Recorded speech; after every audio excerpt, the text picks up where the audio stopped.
Good morning, everybody. I'm Eureka John, and you're at Eureka Street Crypto Podcast, broadcasting from Leander, Texas. It is 6:43 in the morning, September 25th, 2022. And yes, this is episode number 489.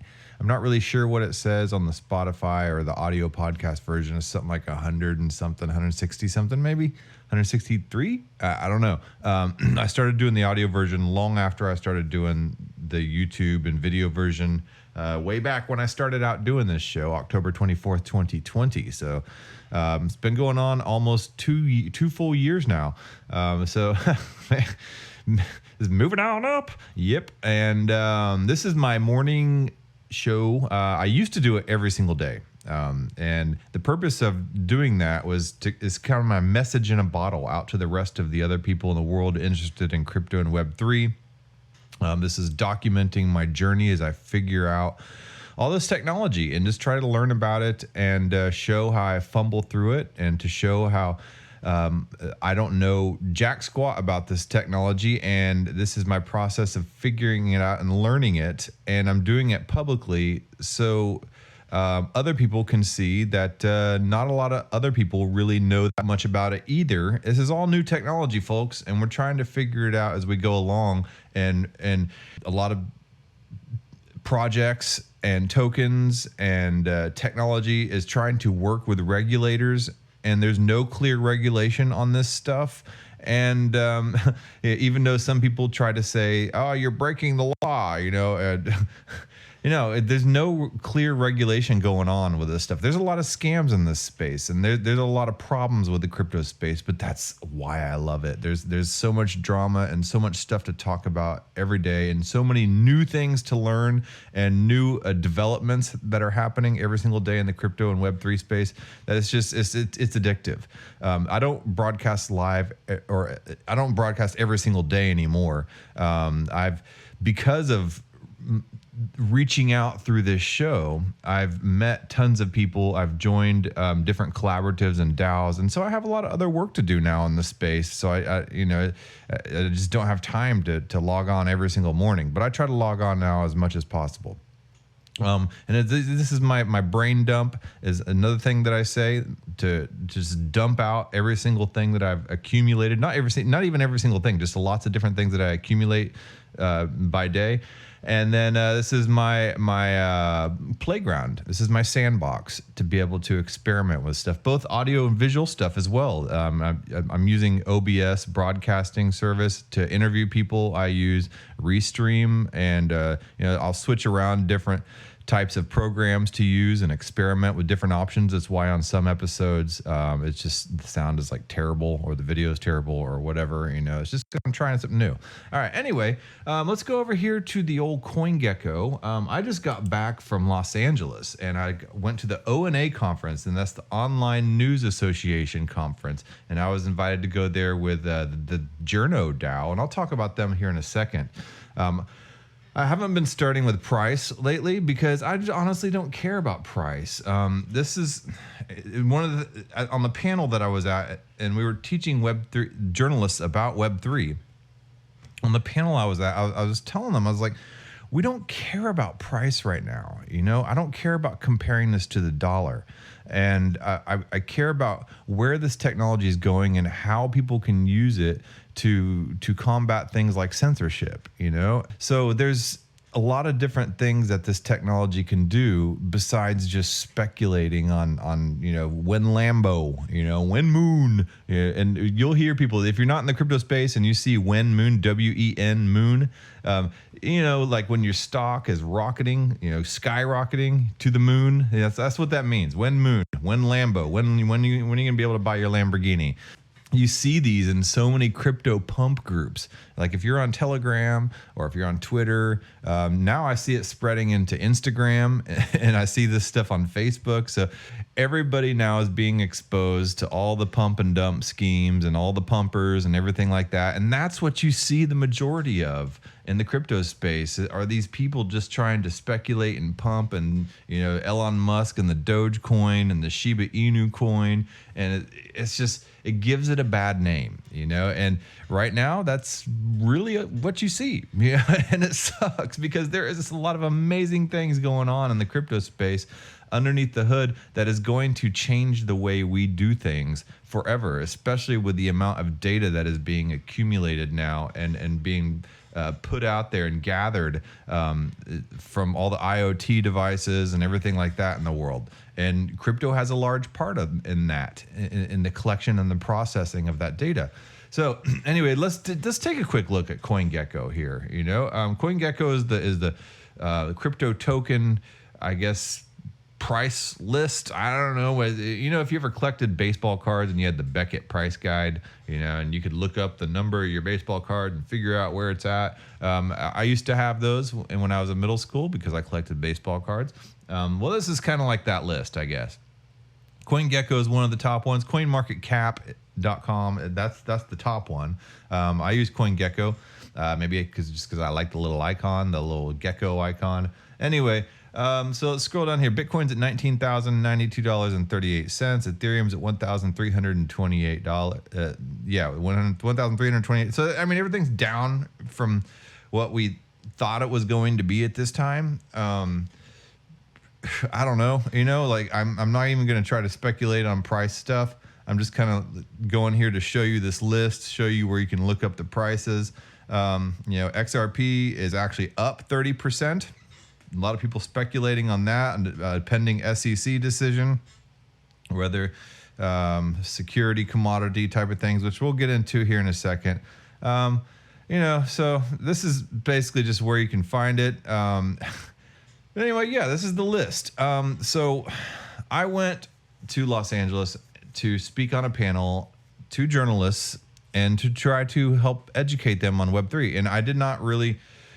I'm not a journalist, obviously. And I went there with a couple people that are journalists to sit on the panel. And I guess I was there to provide like the anecdotes and, maybe some Web3 type of education on some concepts that maybe they didn't know about and stuff like that. But I've been trying to learn more and more about journalism. I had a lot of...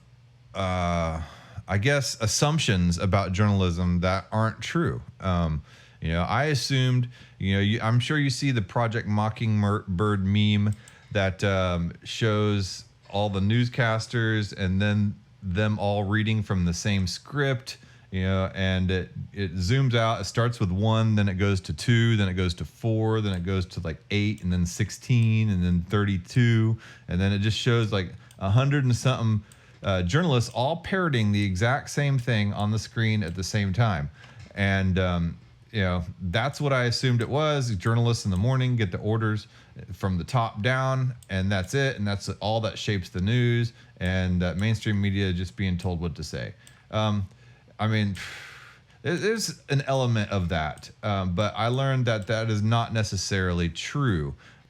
A lot of journalists know that there are problems with the journalism world and with social media driving the content. So it doesn't necessarily come from the top down. It comes from social media, and the journalists have to kind of pick up on stories that are trending in social media at the time.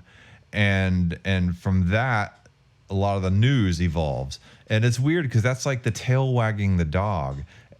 To me, it seems like that journalists should get to the news first, and then social media should follow afterwards. but now we have journalism trying to keep up with social media. And so there's a lot of misinformation. And I hate to use that term, but it's true. There's a lot of things on the internet that aren't true, and there's a lot of it. There's a lot of information coming through. And as we are moving more and more into a data type of society, and all these devices just gathering constant information and being able to allow every single person, billions of people, the tools to express themselves and create their own data. Data is just flooding the world. It used to be content is king. Now it's curation is king. And the journalists are just not able to keep up with that. So all this data from social media is driving the news now, rather than the news driving data. So how can this be fixed? And how can we prevent a lot of the false information out there from dominating the news space? I guess I don't really know, because I'm not a journalist, but I do know a little bit about a lot of these Web3 tools that I've been researching and that I've been trying to figure out for the past 2 years on this show, and just poking and prodding around. And you wouldn't believe my wallet is just full of just tons of scammy tokens, just because I bought a few of the tokens trying to figure out how they operate, And I think I've got a pretty good idea of a lot of that stuff, and what to try to focus on and what not to waste my time with. There are a lot of tools like Mirror Blog Engine that will allow journalists to create NFTs of their articles to connect directly with their community and their audience. And there are things like FactlandDAO that are creating a decentralized fact-checking space. So, I mean, there are a lot of tools that are starting to pop up in Web3 that are allowing journalists to be able to sort through this information and to curate in a more decentralized fashion, and to connect directly with their communities instead of having to rely on social media or some kind of top-down Sinclair or Rupert Murdoch type of control and directions of telling them what to say, So the title of this presentation was, even if Web3 is full of scams, the part that isn't just might change everything. And I said, yes, Web3 the crypto is full of scams right now, and it takes a lot of time and effort to be able to sit down and sift through it. And the last thing you want is some crypto bro cornering you at a party trying to tell you that XYZ token is the next best thing in the world, and you need to hurry up and invest in it, and you'll get 100x on your returns and everything like that. Because that's not what it's about. And it's not about showing clout because you own a certain NFT and, like some stupid ape, and yeah, that you're Billy Badass of the internet. That's not what it's about either. It's about connecting directly with your audience. It's about conveying the truth and being able to trace the truth, and to have that truth not be censored. Okay, so let's go to this next slide here. What is JournoDAO? All right, so JournoDAO is a professional network for people working at the intersection of media and Web3. And that's right where media and Web3 meet. And a lot of times the reporters and the journalists don't even know where the intersection of Web3 and media is. We had to explain the concepts of what is the difference between Web 1.0, Web 2.0, and Web 3.0, and I'll get to that in a second. And then JournoDAO, we're not trying to sell anything. We're advisory services, and we don't have all the answers either. I don't have all the answers, and I was trying to say that up on stage is, if you have a question on how a certain tool can be used in journalism and Web3, well, then come to us and we will try to figure it out with you. And with some of our previous experience in Web3 and crypto, we can probably come to a solution faster than you can, and then present it to you, and then see what you think, and then put our heads together. So yeah, use us if you have any questions about journalism, and we'll try to work together with you to try to find an answer to whatever problem you might be facing. And then here we have a JournoDAO is an incubator of Web3 tools and concepts to upgrade journalism. So we're constantly meeting. We have the Twitter Spaces every week. We have the Discord town hall every week, and we're constantly putting our heads together trying to figure out new ways that Web3 tools can be used to help upgrade journalism and keep up with the constant influx of data flowing into the space. So yeah, here's some of our team right here. Eric, Mack, and Keith, they're the founders of it. We have Crystal Street, Spencer Kavanaugh, Jennifer Capo, and moi, all as founding members. And yeah, we're there every week trying to put our heads together and figure this stuff out. All right, and then we have, all right, so this is how we started off the presentation. Do you know Web3? You know, and I did it show of hands. You know, anybody have Bitcoin? Anybody have Ethereum? Anybody in a DAO? Anybody own any NFTs? Anybody ever been cornered by a crypto bro at a bar trying to scream in their ear about the amazing opportunities that Shiba Inu can bring you? So, and then here, you know, we explained Web 1.0 and Web 2.0. You know, Web 1.0 is basically just like a static page. You know, it's like Jimmy's Bike Shop, you know, and on Jimmy's Bike Shop, you have, you know, his name, address, maybe some pictures of the shop, you know, and some bikes on there, and say, yeah, this is it. And that's just one-sided only. It's coming to you. All right. And then Web 2 is, what if you could set up a profile at Jimmy's Bike Shop, and you could post pictures of the bike that you bought at Jimmy's Bike Shop. You could talk about all the trails you like to ride and create your own blog engine within Jimmy's Bike Shop. And then all the people who have bought bikes at Jimmy's Bike Shop could all also create profiles on there, uploading their information, and they could all talk to each other, you know, comment and like on stuff. And that is Web 2, whenever you're able to interact back and forth with the web page. All right, so Web 3, but the thing is, hold on, Web 2, they own all that information. You know, Jimmy owns your information. He owns your photos. He owns your texts. He owns everything that you've said and everything that you've liked and disliked about on that page and within that little walled garden is what the journalists like to call it. It's a walled garden. And anyway, so yeah, Jimmy owns that. And if Jimmy decides he does not like you, or if he just gets burnt out in bike culture, he can just shut it down, and that's it. And every photo and every blog post and everything that you've ever done is just disappeared forever, just down the memory hole. And you know, maybe you might be able to recover some of it on the Wayback Machine, but I don't know. But anyway, so Web 3 would be like, okay, I own all that information. I own all the photos. I own all the text because it's in my wallet.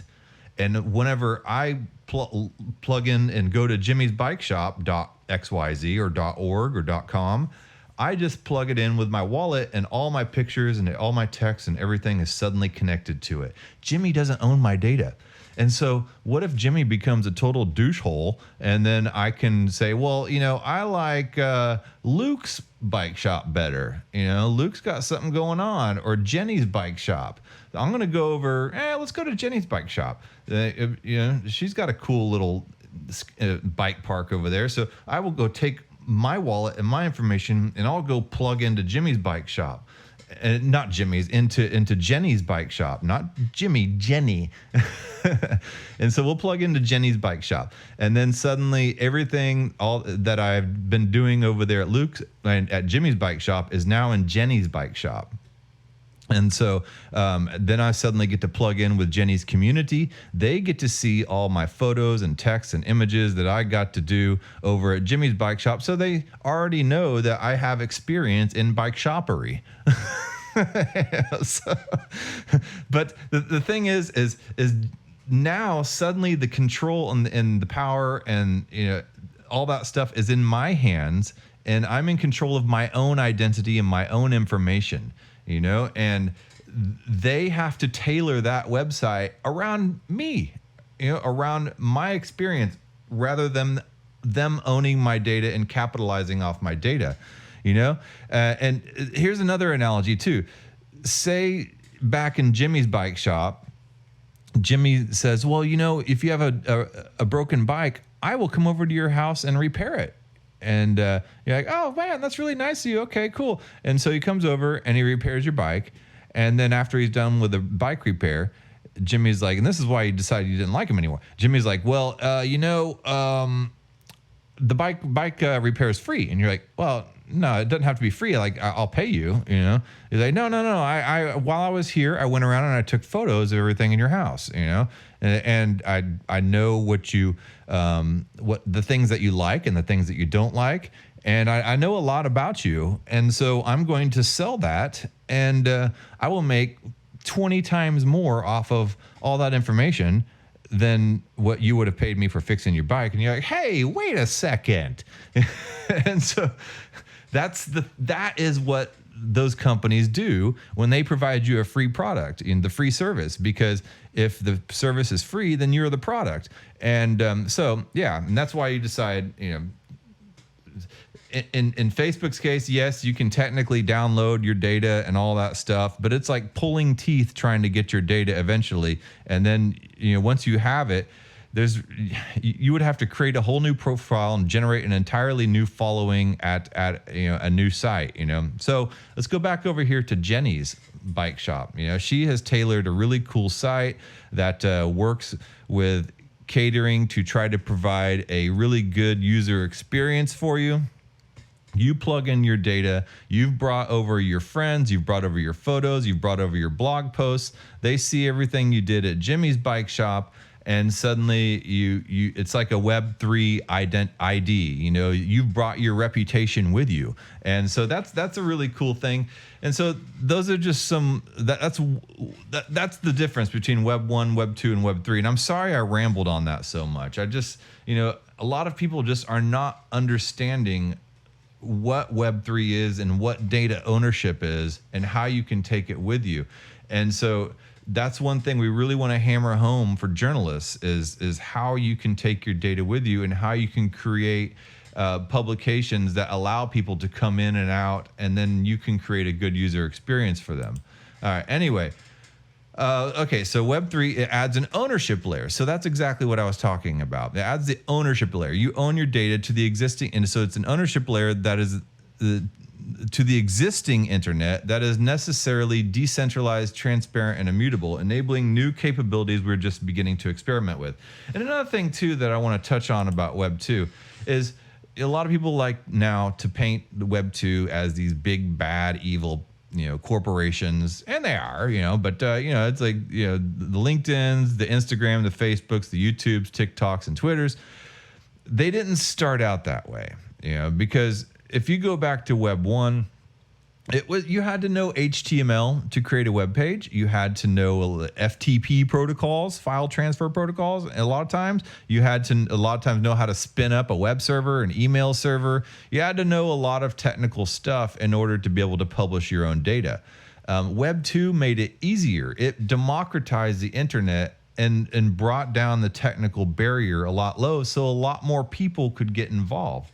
But that was at the cost of them gathering your information. And at first it was kind of harmless, whatever, you know, you create a profile. But then, you know, the value of that information started to become more and more increased monetarily. It started to become worth more. And so the greed factor sets in. And that's when things started kind of taking a downturn towards the evil side. And so that's where it went, but it didn't start out that way, and the companies didn't start out as some big bad evil mega corporations trying to just take your data and enslave you.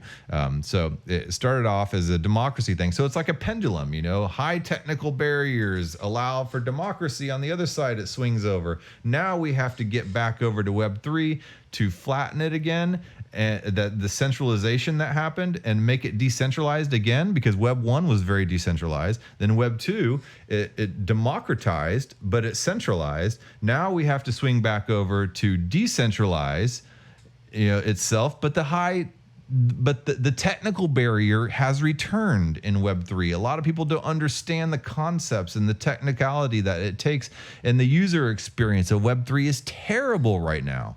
And so that's where we're at with Web3. We need to create an amazing user experience to where people don't even know that they're using blockchain. And we're not there yet. And who knows, once that's created and the masses can suddenly join Web3, Is the pendulum going to swing the other way? Is centralization going to happen and take over again? Is it going to be another next generation of Facebooks and Twitters and YouTubes? I don't know. Probably, and then the pendulum's going to have to swing the other way. It's just that way. That's that way with politics too. Right, left, right, left. It's constantly swinging that pendulum, and there's not a whole lot we can do about that as humans, except for just try to center ourselves and not be affected by the swinging of the pendulum, and to maintain a forward-looking focus and not sit there and constantly stare at that pendulum all the time. Because when you do that, you get dizzy, and then you end up falling and hurting yourself. All right. So anyway, so with Web3 and journalism shared foundations. Okay, so they both believe in the importance of transparency. Yes, transparency. Blockchain brings transparency. That's both amazing and problematic. But the thing is you can. Every single one of your transactions is able to be seen. And in the case of journalism, the evolution of a story, all the edits, everything like that can be seen. So if there is a picture of somebody of snow on the pyramids in Egypt, right? It might be doctored, so you can trace back if that photo was originally uploaded to the blockchain. You can trace back to the original photo to show, that it was not actually snowing on the pyramids in Egypt. That was a photoshopped photo. And you could also check the weather data that has been funneled to the blockchain through something like Chainlink, and you could check the weather at that date, verified and provable on the blockchain. Okay, so another thing that Web3 and journalists have shared foundations with is this suspicion of centralized power. Journalists by nature need to be suspicious. And what we have been seeing lately is not a suspicion of centralized power. You got to question everything, okay? And then Web3 and journalism shared foundations, the desire to create a permanent and immutable historical record. And blockchain can promise that. Transparency is good and bad. I want to go back to the transparency thing.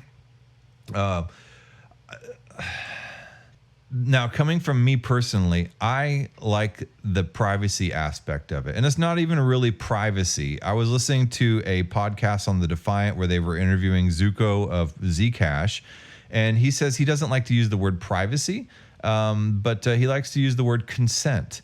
All right. So, privacy is good. And blockchain can bring privacy in an ironic way, because there's transparency. You can see every transaction, but you don't necessarily see. You see a wallet address, But if you can trace and figure out whose wallet address that is, you can see everything they do. And obviously, that's not compatible with everyday life. You can't have it just because you buy a cup of coffee somewhere, suddenly that barista can look up your crypto address and see every single transaction you've ever done. That's unacceptable. So it's a sense of consent. I was using an analogy. So say you want to see a show at the Continental Club, but now you're old and tired like me, and you don't want to drive down the Continental Club to have the band go on at midnight. You want to see it live streamed. Okay, yeah, you just if they're live streaming on YouTube, or whatever, and there's a paywall. Well, you have to create an account with the Continental website, and you have to give your name, address, birthday, your credit card information, and all that crap. And then you can suddenly pay the money, and you can log in and you can watch it. All right. Well, not so with an NFT. If you bought the NFT for that band, who knows? You could have a really cool collectible after that, and you could log in using that NFT with your MetaMask wallet. You don't have to give up any of your personal information. It does not go on their server, and you can watch that show. And at midnight from the comfort of your couch, right? And so that's another amazing thing that you can do. And so there's the sense of privacy, I guess, and of consent. You're not willing to give up your name, address, birth date, and credit card number to be put on that server, but you'll buy the NFT And then suddenly you'll have that NFT in your wallet. And who knows, maybe that band blows up and makes it big time, and you have the original NFT showing that you went to that show. It might be worth something someday. I'm not saying speculate. And another thing, during that presentation, somebody tried to step up. I'm not even going to say the guy's name because I don't even want to give the guy any publicity. I don't think it's worth it. But he was like, and he was clearly emotionally wound up. I mean, but he was just like, did you know that it's a flagrant violation and you could be arrested for speculating and encouraging journalists to capitalize, and it violates every SEC regulation out there, and it's just like, you're like, whoa, slow down, dude. Like, first of all, we're just trying to show the tools in Web3 that journalists can use and try to educate them a little bit on what's going on in this tech space, to try to help them figure some of this stuff out for themselves. So nobody's promoting, and we're definitely not promoting a token. We're not promoting a Journo token. Don't go buy our token. Don't buy our NFTs. Let's figure all this out together. But secondly, there's the Howey test out there. Yes, and if you buy something with the expectation of a return, that's a violation of one of the tenets of the Howey test. One of, like, I believe 4 or 5 or something. And but the thing is that Howey test was made in 1941 to determine a security. And if you are speculating on a security, then there's some problems out there. But the thing is, it was developed in 1941 to solve a different set of problems. It was not developed with crypto in mind. And here we are sitting, like, I don't know, 60 years later, trying to figure out how to work with regulators. So this is a long road and a long process, and there's no clear regulation going on around crypto right now. So for somebody to just jump up and interrupt a speech, talking about technological developments in Web3 to journalists, saying that we're trying to encourage journalists to capitalize and violate SEC regulations, I mean, dude, it was uncalled for. But hey, man, you be you, but it must be exhausting. Anyway, there's a lot of work to be done, definitely. And people in Web3 want to work with regulators. We want to help figure out workable solutions that are not geared towards something built in 1941 geared towards 1941 problems, basically. So anyway, some people that are hot to trot to try to debunk and discredit crypto and Web3, they need to slow their roll a little bit and allow people to figure out. It's like the course in Plato's Republic, or in all that old Greek literature. They're just parroting, and just saying whatever the masses think. No innovation ever came from the masses. No good quality change ever came from the masses. It was from the people who spoke outside of that and tried to figure out and critically think for themselves. Anyway, so we can experiment with new tools and concepts on both the business and editorial side. All right, so how does all this help journalists? Yes, there's immutability, which means you cannot change the blockchain. That's what immutability means, something that cannot be changed. There's transparency. You can see everything happening on the blockchain. So therefore, if something doesn't look right, you can go check those facts, and you check the evolution of a story, you check the evolution of a photo, and it's all there for anybody in the public to see. So nobody's gatekeeping that information from you. There's new business models that can be developed, like through the ownership of an NFT. You can, as a journalist, you can create NFTs for your articles, and people could buy them and subscribe to you. And when they hold your NFTs, it could unlock maybe different levels of information and subscription. Maybe later on down the road, if somebody's holding one of your original Genesis NFTs and you have made money from that, well, you can pass that back down to the people that supported you at the beginning. I don't know. There's a lot of different business models that can come up from it. And then community ownership. Say, for instance, you airdrop the community governance in the newspaper, and then everybody in the community who owns those tokens are now able to vote on the content of a supposed newspaper, right? So there's a lot of different things like that, which creates decentralization. And then So now the content and the editorial process is decentralized. The fact checking is decentralized. Say for instance, this is what Factland is trying to do. So say you think that something is incorrect, and you hold the Factland tokens. Well, you can say that is incorrect. I'm willing to bet my fact tokens on that. So what you do is you pony up and you say, this is incorrect. I'm going to lock away some Factland tokens, and there's going to be a jury, which is picked from random people that own the Factland token. And then those people anonymously can look into it and then research it. And then they will come to a deliberation, and then they will be determined whether something is truth or a fact. And none of the fact checking is done by these current centralized fact checking organizations that are a lot of times funded by hedge funds and stuff like that, and are very biased themselves. So it's a decentralized way to fact check. So I mean, that's another way of decentralization.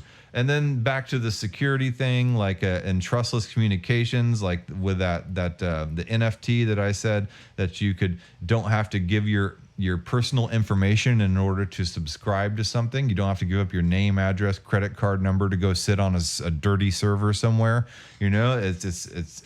All you have to do is hold an NFT and plug in your crypto wallet, and that's it. You don't have to give up your identifying details. Because what if, for instance, some kind of publication is a little controversial? So you don't want to be flagged for it. Then suddenly they have all your credit card information, and they shut down your credit card and everything like that, and they have your name, address, where you live, and all that stuff, your mother's maiden name, like. You don't want all that information just sitting out there, and then suddenly they say, oh, well, this person subscribed to XYZ journal. Let's shut them down. You don't want that. So yeah, this is a way you can just hold the NFT and not have to give away any of that. So anyway, yeah. Web3 and traditional journalism, they need to get to know each other. So that's exactly what we were doing there. We weren't trying to sell any tokens. We weren't trying to encourage journalists to speculate on crypto, for God's sakes.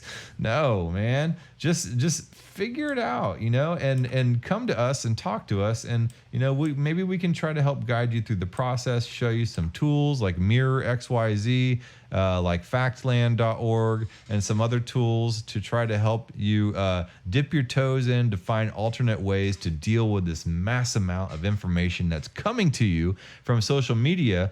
So social media won't be driving your stories, but maybe your stories can help drive social media. Anyway, yeah, that's all I have for today. I've been rambling on for 39 minutes, so I will call it a day for this episode. And there's so much more I need to talk about. I want to talk more about Factland. I want to talk about Mirror XYZ. I want to talk about Web3 ID with Humpty Calderon. So, I mean, there's a ton of different types of things I need to talk more about. But for now, this will do. So yeah, today is my daughter's birthday, and I'm going to go to the skate park. She's having a roller skating birthday, and so it's going to be me and like 37-year-olds out there at the skate park trying to help make sure that they don't kill themselves. So wish me luck.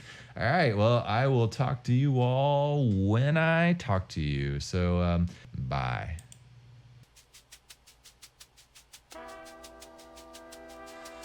Thank you for making it to the end of this program. If you actually like this content, give a thumbs up. And if you want to hear more, just hit the subscribe button. I'm available on YouTube, Odyssey, and BitChute, and on all the major podcasting platforms in audio version. Spotify specifically. If you would like to follow and leave a review, that would help a lot.